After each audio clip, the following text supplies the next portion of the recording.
Монгол улс 1990 онд анх улс төрийн намуудын тухай хуультай болсон. Түүнээс хойш 2005 онд хуулинд нэмэлт өөрчлөлт орсон, дахин шинжлэх шаардлагатай гэж үзэн 2 удаа ажлын хэсэг гарч ажилласан боловч намуудын зөвшөөрөлтөд хүрч чадаагүй тул Монгол улсын ерөнхийлөгчд хүсэл тавьснаар түүний хамгийн газраас хуулийн шинжилсэн найруулгын төслийг хийж байна.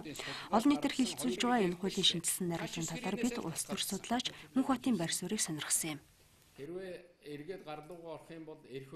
Хуулийн өөрийнх нь концепц маань өөрөө яг юу юм бэ гэдгийг бол их сайн зөв гаргаж ирэх ёстой л да. 90 онд батлагдсан намын тухай бол 2005 онд нэг өөрчлөлт орсон. Хамгийн гол асуудал бол өнөөдөр намын нийгмийн хөгжлийн өнөөгийн нөхцөл байдлыг одоо өөрчлөлтөд уялдуулад ялангуяа энэ улс төрийн институт намын шинжилгээ асуудлыг бол цаашгүй эрх зүйн орчийг сайжруулах цаашгүй шаардлага бол тулгарсан байж байгаа. За энэ бол цаг үеийн шаардлагын хувьд бол бодиттой зүйл. Зүгээр яг намыг өөрийг нь өнөөдөр юу гэж ойлгож авч үзэх вэ гэдэг талаас аваад үзэх юм бол хуучин бол бид нар намыг зүгээр засгийн эрхийг авах ирмэлзэж зохион байгуулагдсан одоо нэгдэл гэж ойлгож ирсэн бол өнөөдөр намыг засгийн эрх авах тэр одоо зорилго нь хоёрдугаарт намын гол зорилго бол зөв бодлого гаргаж ард түмний одоо ахуй амьдралыг дээшлүүлэх чиглэсэн үйл ажиллагааг тогтмол явуулах тэр хэмжээгээрээ олон түмний дунд бол одоо дэмжигчдийн хүрээг өргөдгөх тодорхой улс төрийн үзэл баримтлал үнэт зүйлсийг бодлого үйл ажиллагааныхаа удирдлага болгох зохион байгуулагддаг иргэний нийгмийн нэг одоо зохион байгуулалтын хэлбэр гэж үзэж байгаа. Яг энэ ойлголт энэ концепцийн дагуу одоо намын бодлого үйл ажиллагааг институционал талаас нь болон функционал талаас нь энэ хуулийн шин төслөөр зохицуулж чадчихна гэдэг нэгдүгээр асуудал. За яг хуулийн төсөлтөд бол танилцсан. Тэн дээр бол цааш нь бол тодруулах, арай боловсронгуй болгох асуудлууд бол нэлээдгүй байлаа л дээ тий. Санхүүжилттэй холбоотой асуудал, намыг үүсгэн байгуулалттай холбоотой асуудал. Зөвхөн дэвшилттэй зүйлүүд гэх юм бол тэр намын санхүүжилтээр бол тэр улс төрийн сан гэдэг зүйл нэмж орж ирсэн бол нэлээд одоо зүйтэй зүйл орж ирж байгаа болов гэсэн тийм байр суурьтай бол байна.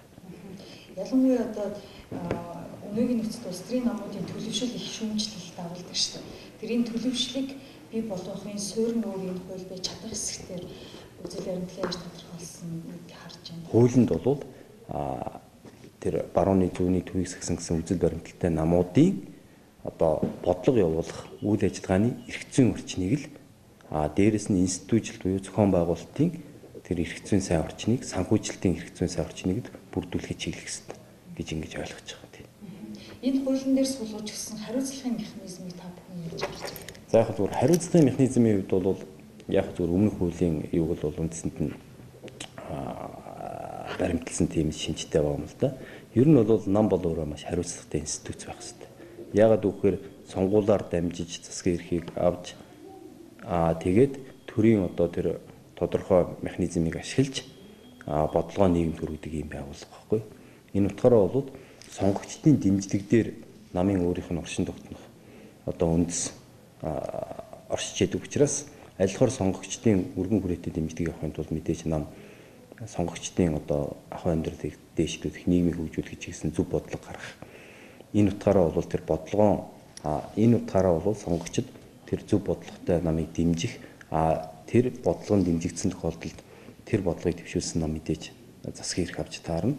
Засгийн эрх авахаар бол нам болвол яг төрийн бодлогын нэрийн өмнөөс одоо үйл ажиллагаа явуулдаг тийм боломж нэгддэг учраас нийгэм тэр хэмжээгээр маш өндөр хариуцлагатай байх хэрэгтэй. Нэг буруу бодлого гаргахад тэр бодлогын одоо оршгийг нийгмээрээ одоо амсдаг учраас маш хариуцлагатай байх хэрэгтэй. Тийм учраас тэр одоо нам зохион байгуулалтаас ахуулаад л бодлого үйл ажиллагаа явуулж гаргахаас ахуулаад л эрх зүйн хүрээнд бол маш нарийн сайн зохицуултуудыг хийж өгөх ёстой л доо. Үүнтэй уялдуулаад одоо 31 гэсэн тоо байгаа шүү дээ. Нам эхэлж байгаа бол 31 хүнээс бүрэн. Энэ өөрөө бас энэ хариуцлагатай байх, хоёрдугаарт энэ нам чанартай болон үйл ажиллагаагаа явуулахын механизмын суурийг бий болгох үднээс энэ тоо тавихгүй гэдэг тал дээр та яаж харж байна? 31 гэдэг бол арай одоо 91 хүн нэгдээд нам байгуулна гэдэг бол бас жоохон очир дутагдaltaй л да.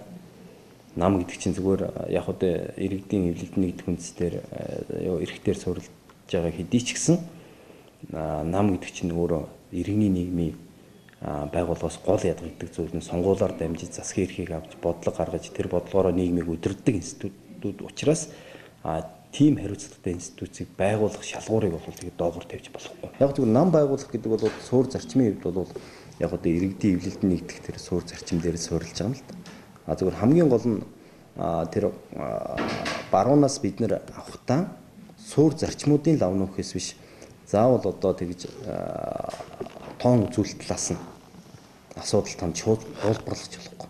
Яагаад гэвэл бид нар бол бас сэтгэлгээний хувьд за улс төрийн соёл уламжлалын хувьд тийм ээ бас барууны хөгжингөө орнуудтай харьцуулахад ардчлалыг төлөвшүүлж хөгжүүлж ирсэн туршлагын хувьд цаг хугацааны хувьд бол бидэнд бол тэднэртэй харьцуулахад бол ардчлалын туршлага бидэнд бага байна шүү дээ. Дээрээс нь бид нар бол өнөөгийн тулгамдж байгаа асуудлуудаа маш сайн судалж ялангуяа намуудын төлөвшлөлтөд эерэг болон сөргөөр нөлөөлөд байгаа нийгэм улс төрийн факторуудыг маш сайн судалж гаргаж ирсний үндсэн дээр яг тэр асуудлыг бол оновчтой байдлаар томьёолох хэрэгтэй л гэж бодож байгаа. Сүүлийн асуулт улс төрийн авилгаас ангид байлгахын тулд энэ хуулинд одоо санхүүжилтийн асуудал юмс нэлээдгүй оруулж гисэн. Тэгэхээр сайн хариуцлах хэрэгтэй гэж бодож байна. Намын тухай сая энэ хуулийн төсөл дээр бол яг нэг дэвшилтэй зүйл нь улс төрийн сан байгуулахаар тусгасан байлээ.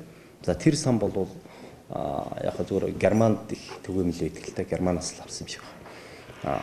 Сан бол өөрөө бол бас байх нь бол их зүйтэй. Ягаад гэвэл тэр сан дотор байгаа ялангуяа тэр сонгогчдын улс төрийн боловсролыг дээшлүүлэх намын нийгэмд нэг гүйцэтгэх нэг том үүрэг бол соён гэгэрүүлэх үүрэг байхгүй. Сонгогчдын улс төрийн боловсролыг дээшлүүлэх гэж хэлдэг. Тэгэхээр тэр санд одоо төсвөөс болон бусад одоо тэр хандив татвараар орж ирж байгаа мөнгүүдийг иргэдийн улс төрийн боловсролыг дээшлүүлэх чиглэл зарцуулах гэдэг тэр одоо юу гэдэг концепцийг бол дэмжиж байгаа. Зөвхөн тэр санг ямар журмаар яаж байгуулах, за сан одоо хэрхэн ил тод байх тийм ээ, тунгалаг байх гэдэг асуудал бол их чухал. Яг зүгээр санхүүжилтийн асуудал дээр шилэн нам болох тухай тийм үзэл санаа бол байгаа. Тэр бол их зөв гэж бодож байгаа. Ер нь цаашдаа энэ намын санхүүжилтийн асуудлыг бол ямар ч гэсэн өнөөгийнх шиг одоо ийм байдлаар бол явуулах юм механизм нь бол өөрчлөх хэрэгтэй. Ягаад гэвэл аль болохоор олон түмний паблик буюу жишээлбэл одоо сонгуул нэр дэвшиж байгаа жишээ юм уу сонгуульд оролцож байгаа намуудад өгж байгаа санхүүжилт хандивыг бол жишээлбэл аль болохоор цөөн хандивлагчдаас хараад бус олон хандивлагчд тэр дундаа бол жишээлбэл 10,000 юм уу 20,000 иргэнээс 5-10,000 төгрөгийн хандив цуглуулад сонгуулийн одоо компани санхүүжилтаа намын санхүүжилтаа босгох 2-3 компаниас одоо олон 100 сая тэрбум төгрөгийн хандив авах хоёр бол ялгаатай шүү дээ.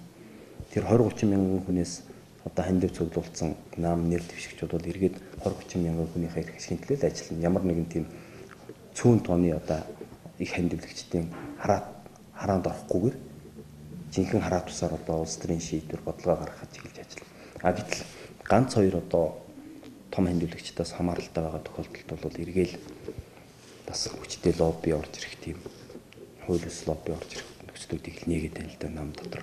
Тийм учраас тэр улс төрийн сангийн асуудлыг бол их дэмжиж байгаа. За яг зүгээр тэр санхүүжилтийн хэлбэрийн үед бол нөгөө гишүүд дэмжигчдийн одоо татвар хураамж хандив төрийн санхүүжилт гэсэн 3 хэлбэр нь бол хуучнаар аль тусаал ороод ирсэн байлээ л дээ. За баярлалаа.